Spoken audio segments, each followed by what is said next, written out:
Lalu yang terakhir, siswa dapat menghargai keberagaman, gerakan, dan kreativitas teman sekelompok.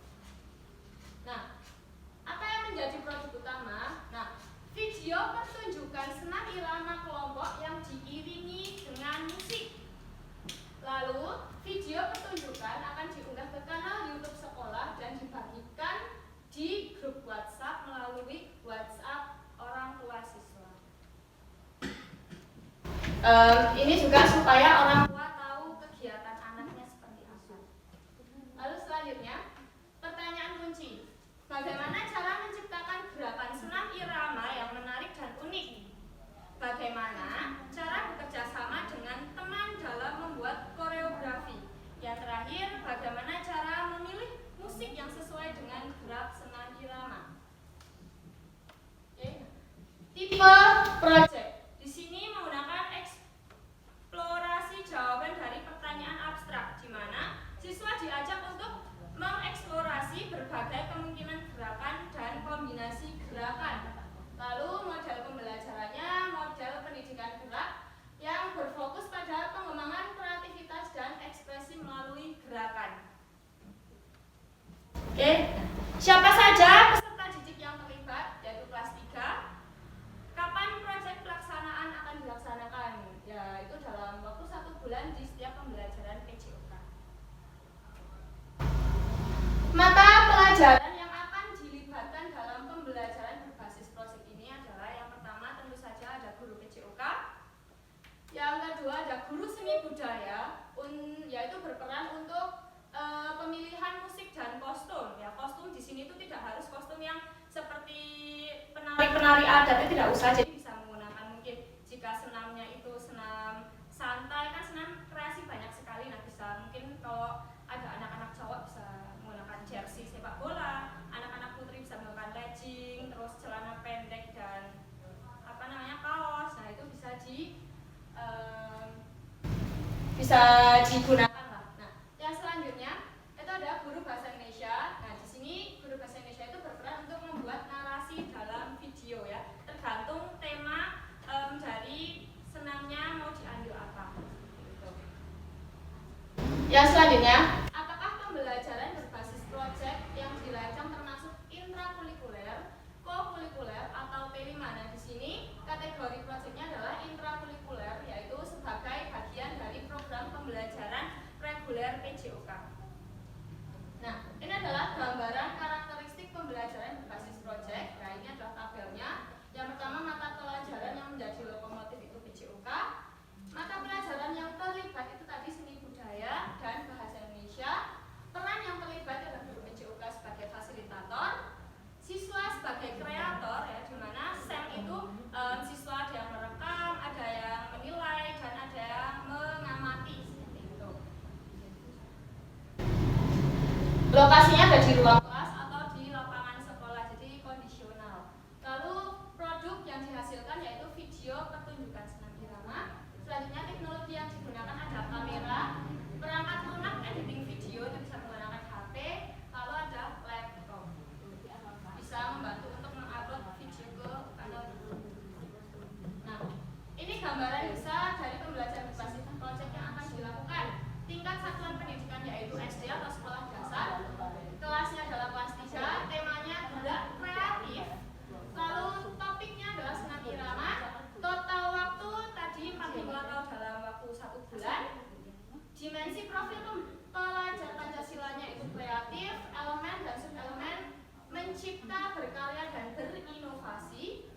Tujuan pembelajaran, siswa dapat menciptakan koreografi senam irama sederhana yang sesuai dengan irama musik. Pembagian peran, guru sebagai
monggo Pak Husni. Kaitannya dengan proyek yang dilaksanakan tadi, semisal proyek itu dilaksanakan, gambaran dari saudari sendiri, kekurangannya apa, kelemahan-kelemahan yang akan dihadapi itu apa, dan bagaimana cara mensiasati biar kelemahan ini bisa dihilangkan. Otomatis kan kalau misalnya si guru maba misalnya mau mengajarkan pembagian sudah tahu kelemahannya, anak-anak belum pada hafal perkalian, itu akan menjadi kesulitan dan cara meminimalisir kelemahan itu. Iya, terima kasih Pak Husni. Oke, akan saya jawab. Nah, untuk meminimalisir kelemahan ini, yang pertama, saya akan membagi menjadi berapa kelompok. Misal satu kelas ada 4 kelompok. Nah, dari 4 kelompok ini nanti akan saya arahkan terlebih dahulu, lalu anak-anak itu berlatih di rumah, bisa apa ya bahasanya, belajar bersama gitu, belajar bersama. Sebaya, belajar sebaya. Tukar sebaya, mohon maaf.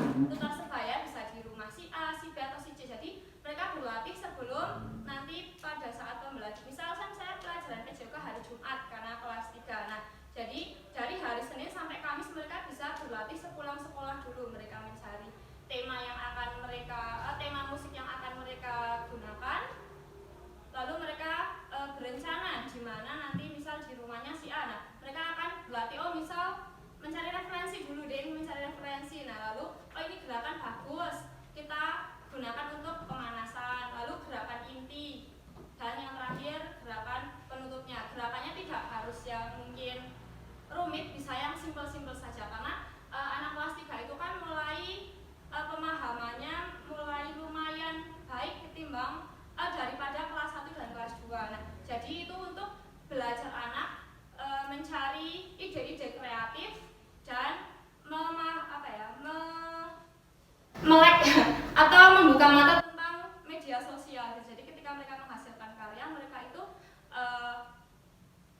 bisa pede untuk menyebarluaskan di sosial media asalkan itu positif. Seperti itu. Itu untuk mungkin untuk pengambilan video ketika, karena ini kan modelnya SEM. Jadi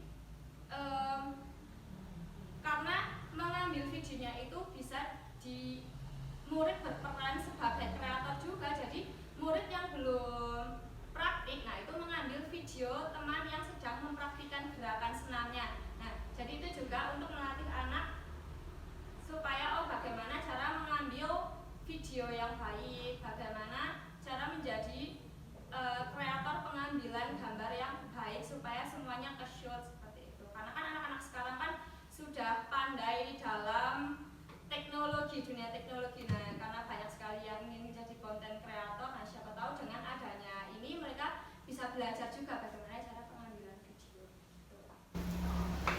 Bagaimana Pak Husni? Cukup. Terima kasih. Ada lagi Bapak Ibu?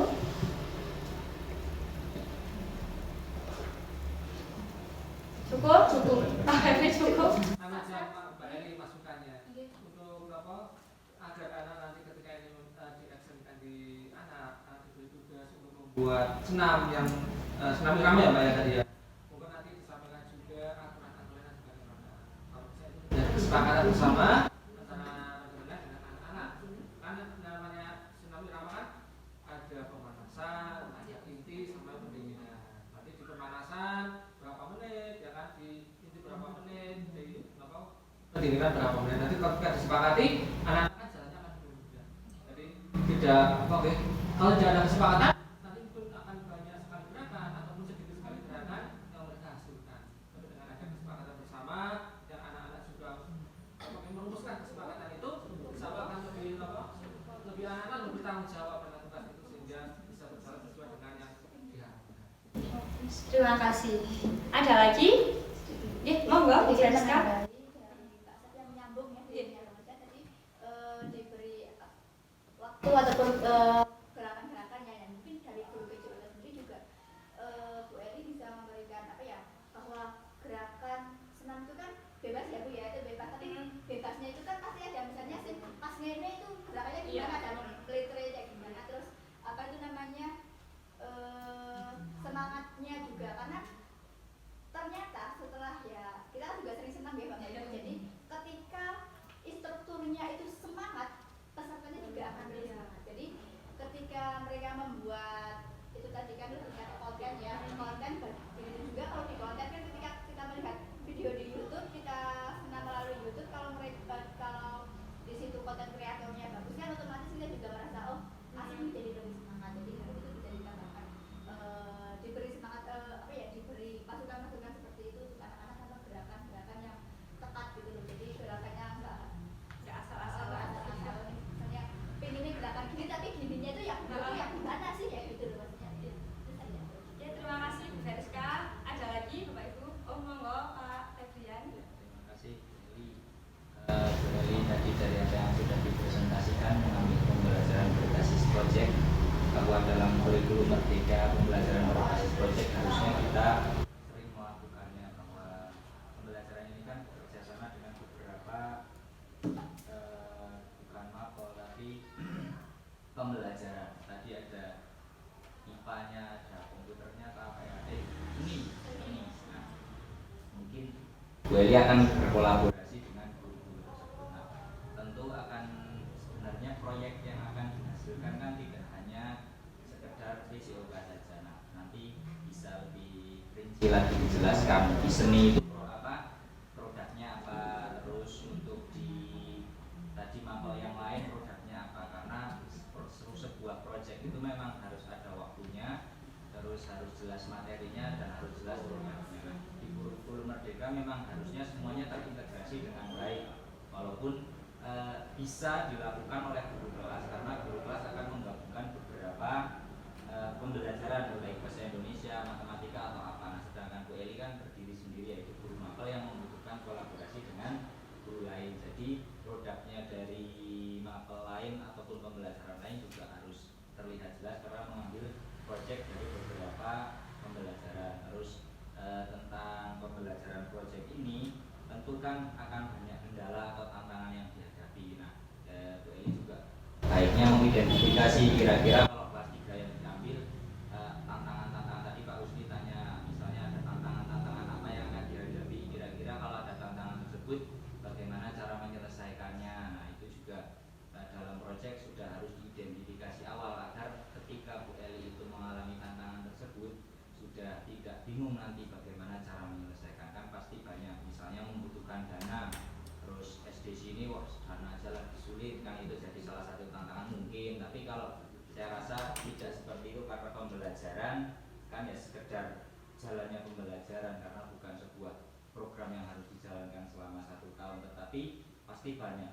Tadi proyek ada video, ada macam-macam, padahal yang diambil kelas 3 kan banyak sekali problem dan tantangan. Nah, harapannya dalam mengidentifikasi sebuah proyek, karena ada jangka waktunya, diidentifikasi juga, karena ketika menjalankan kok tidak tahu nanti apa yang akan dihadapi, kesulitan dan lain sebagainya.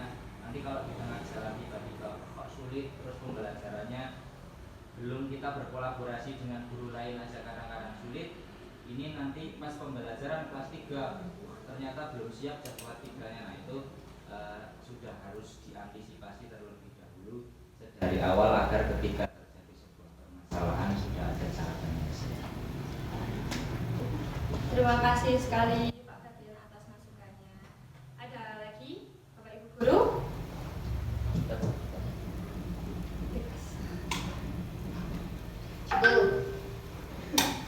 Monggo Pak Irfan.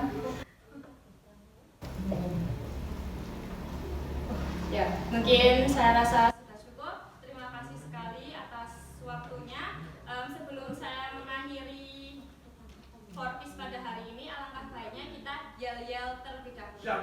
Siap semuanya?